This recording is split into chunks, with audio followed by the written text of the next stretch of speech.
Menteri Perencanaan Pembangunan Nasional dan Kepala BKKBN.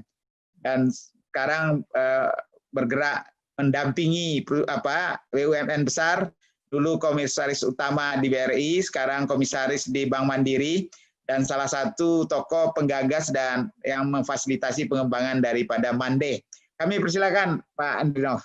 Terima kasih Prof. Fazli. Assalamualaikum warahmatullahi wabarakatuh. Saya Waalaikumsalam warahmatullahi wabarakatuh.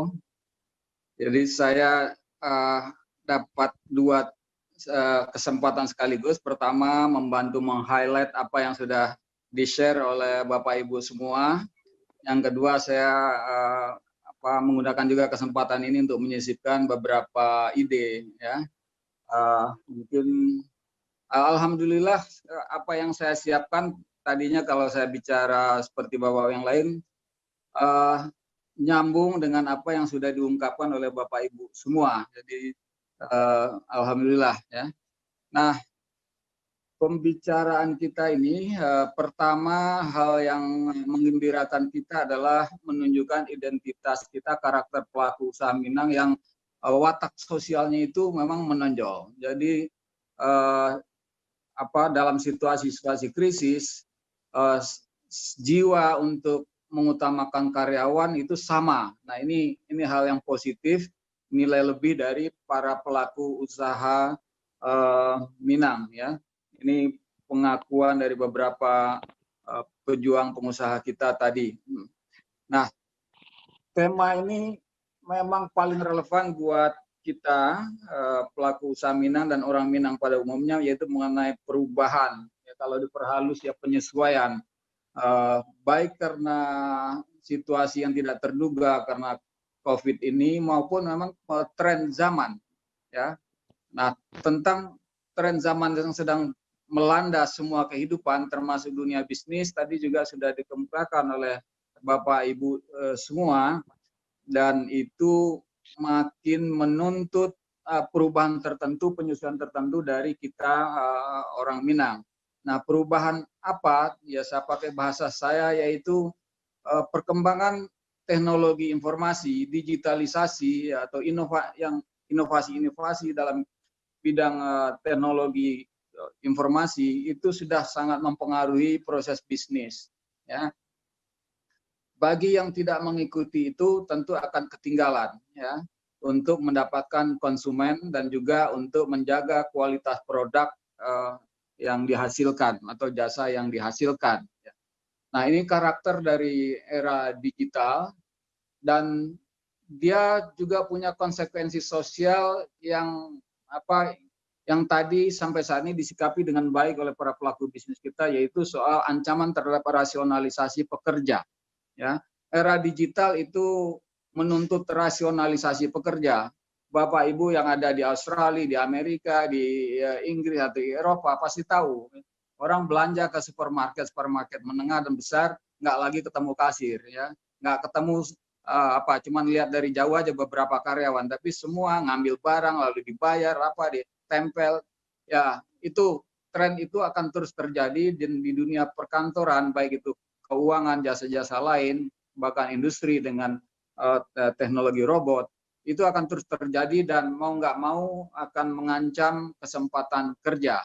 Nah, nanti ini konsekuensi ini harus kita pikirkan kalau kita bicara soal kepentingan masyarakat secara keseluruhan termasuk di Sumatera Barat. Nah, intinya perubahan ini membuat penyesuaian besar ya bagi dunia bisnis. Dan khususnya bagi kita orang Minang secara umum atau secara kekhasan budaya, ini membutuhkan lompatan yang lebih besar lagi karena budaya bisnis kita dominannya adalah di budaya tatap muka, budaya lisan, budaya oral ya. Ya ada segelintir yang menerobos zaman seperti Bu Nur Hayati, bapak-bapak yang bergerak di bidang jasa modern dan juga di industri lain ya. Tetapi secara umum kalau kita bicara concern terhadap pemihakan terhadap pelaku usaha kita yang mayoritas adalah UMKM dan pencari kerja, ya ini hal yang menjadi tantangan besar. Nah, saya ya semua membawa perubahan besar, ya. Semua bisa dikerjakan, semua diambil alih oleh satu alat yang namanya smartphone, ya. Orang bisa bertransaksi, memesan, mengirim barang lewat mengirim perintah dan segala macam, kecuali proses produksi, ya. Tapi proses produksi pun sudah diambil alih oleh terus diambil alih oleh robot, karena kalau nggak kalah bersaing dalam hal produk. Tetapi saya mau menggambarkan juga prospek, nggak ada di slide, tapi saya mau sebutkan saja prospek dari tren ini. Kalau kita lihat sektor-sektor PDB, maka prospek yang makin bagus akhir-akhir itu adalah di bidang telekomunikasi, ya mulai dari sistemnya, infrastrukturnya, produk-produknya, ya segala macam spare part, termasuk tentu saja periklanan. Ya, itu sektor yang tumbuh tinggi memang dalam beberapa tahun, itu jauh di atas rata-rata PDB itu sendiri, ya, bisa 8%, 9%. Kemudian sektor berikutnya adalah transportasi, ya, pengangkutan. Lalu ya ini juga dampak dari perkembangan digital, yaitu adalah logistik, ya. Ini adalah sektor yang tumbuh, ya, menggantikan sebetulnya perdagangan yang pakai outlet, yang pakai ya, transaksinya di pusat-pusat perbelanjaan, ya, yang kemudian membuat pusat perbelanjaan itu makin sepi. Nah, kalau tidak ada COVID, pariwisata termasuk yang pertumbuhannya stabil, ya. Kalau tidak ada COVID, pariwisata itu termasuk yang pertumbuhannya stabil, ya. Karena ini, coba kita kembali lagi ke tadi yang hierarki Maslow dan pengembang itu, ini sejalan dengan pertumbuhan kelas menengah, ya. Jadi manusia itu kan punya kebutuhan bertingkat yang terus menaik kalau pakai konsepnya Abraham Maslow. Jadi kalau orang sudah mampu melewati kemampuan memenuhi kebutuhan pokok, kebutuhan yang kedua, maka kebutuhan berikutnya adalah yang rekreasi, memanfaatkan waktu senggang. Inilah peluang yang besar bagi pariwisata, ya. Nah, karena itu pariwisata itu prospeknya bagus.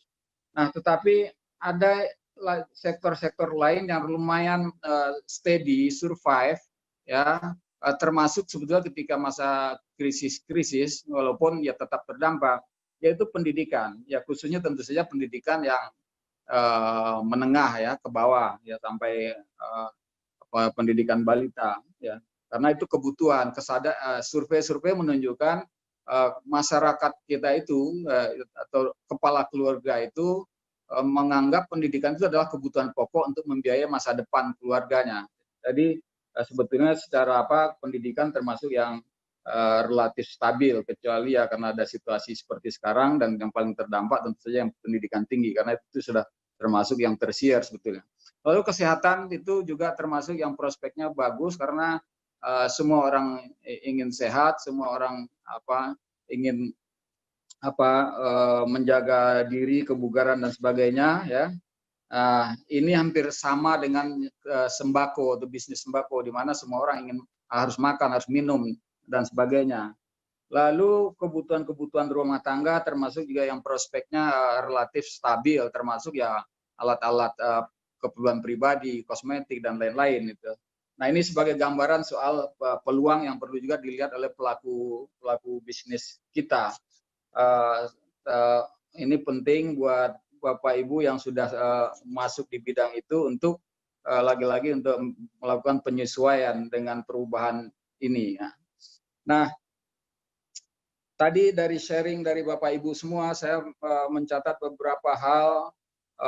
Pertama, kesadaran untuk melakukan inovasi itu sudah dirasakan, tapi mungkin ini yang mudah merasakan Bapak Ibu yang ada di mancanegara, ya, karena mau nggak mau di situ jelas harus menyesuaikan. Kalau nggak pelanggannya pergi, ketinggalan, ya udah. Jadi kalau saya lihat, nah, tapi di dalam negeri, ya khususnya lagi di Sumbar, ini tantangan, ya, inovasi, baik itu di dalam sistemnya, sistem keuangannya, pelayanannya, itu tadi juga disebut dan mohon maaf dalam tanda petik dikeluhkan oleh beberapa, ya, ada Pak Doni Oskaria, ada Bu Nur Hayati dan bapak-bapak ibu yang lain yang concern dengan itu dan mungkin mengalami Oh iya, tadi Pak Eprisdat juga ya. Nah, kalau kita konteksnya berbicara untuk melingkan antara rantau dengan daerah asal, ya ini penting ya. Kalau kita tidak khusus bicara hanya bagaimana membesarkan yang sudah mapan di rantau. Nah, tetapi kalau kita bicara untuk melingkan kemajuan usaha, mendorong kemajuan usaha antara rantau dengan di kampung, nah ini penting.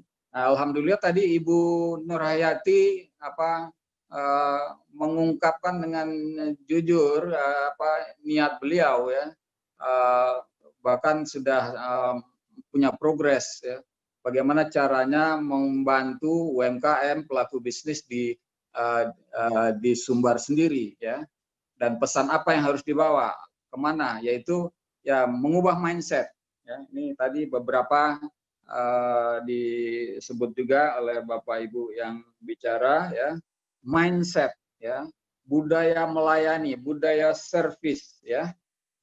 Ini yang soal culture-nya itu. Lalu seiring dengan itu, mungkin dalam rangka juga melembagakan perubahan mindset itu, kita adopsi sistem. Nah, ini saya ingat tadi Pak Eprisdat nih, atau Bapak siapa ya, mengatakan bahwa kita dorong sampai standarisasi produk dan jasa tentu maksudnya, kemudian diakreditasi atau disertifikasi, sehingga ini bisa memaksa UMKM kita, pelaku-pelaku usaha kita menyesuaikan diri. Jadi memang perubahan itu kadang-kadang ya ada lewat edukasi, sosialisasi, tapi itu tidak cukup. Ya. Harus dipaksa lewat sistem, lewat penegakan hukum atau memasukkan ke dalam sistem teknologi, sehingga mau nggak mau ya orang dipaksa. Nah ini penting jadi catatan ya, soal cara lain untuk melakukan perubahan ya. Nah ini kalau untuk menguatkan tadi yang saya katakan bahwa prospek bisnis yang paling menjanjikan itu memang bisnis IT digital. 6 dari 10 orang terkaya di dunia itu ya bergerak di bidang IT digital, bisnis online, e-commerce ya, dan sejenisnya, fintech ya. Nah ini fakta ya, nggak bisa dibantah. Ya, saya 1 menit lagi Prof. Hasli. Silakan. Ini juga tantangan bagi kita, terutama UMKM kita, di mana gap ini sebetulnya ya cukup mengkhawatirkan, karena karakter dari era bisnis digital adalah konsentrasi penguasaan profit dan aset, dan itu yang bergerak di sektor real, apalagi dalam jumlahnya banyak, itu biasanya ketinggalan atau tidak mendapatkan nilai lebih yang cukup. Nah ini tantangan. Jadi lagi-lagi menurut saya makin relevan kita memberikan perhatian pada perubahan bisnis proses, budaya bisnis di UMKM kita. Itu Prof. Hasli, kurang lebih mohon maaf ya kalau baik. Banyakan. Terima kasih banyak Pak Dr. Andrinov. Nanti kita masih punya waktu untuk diskusi. Kita coba cek kembali Bu Erita, sudah membaik audionya. Bu Erita bisa meneruskan?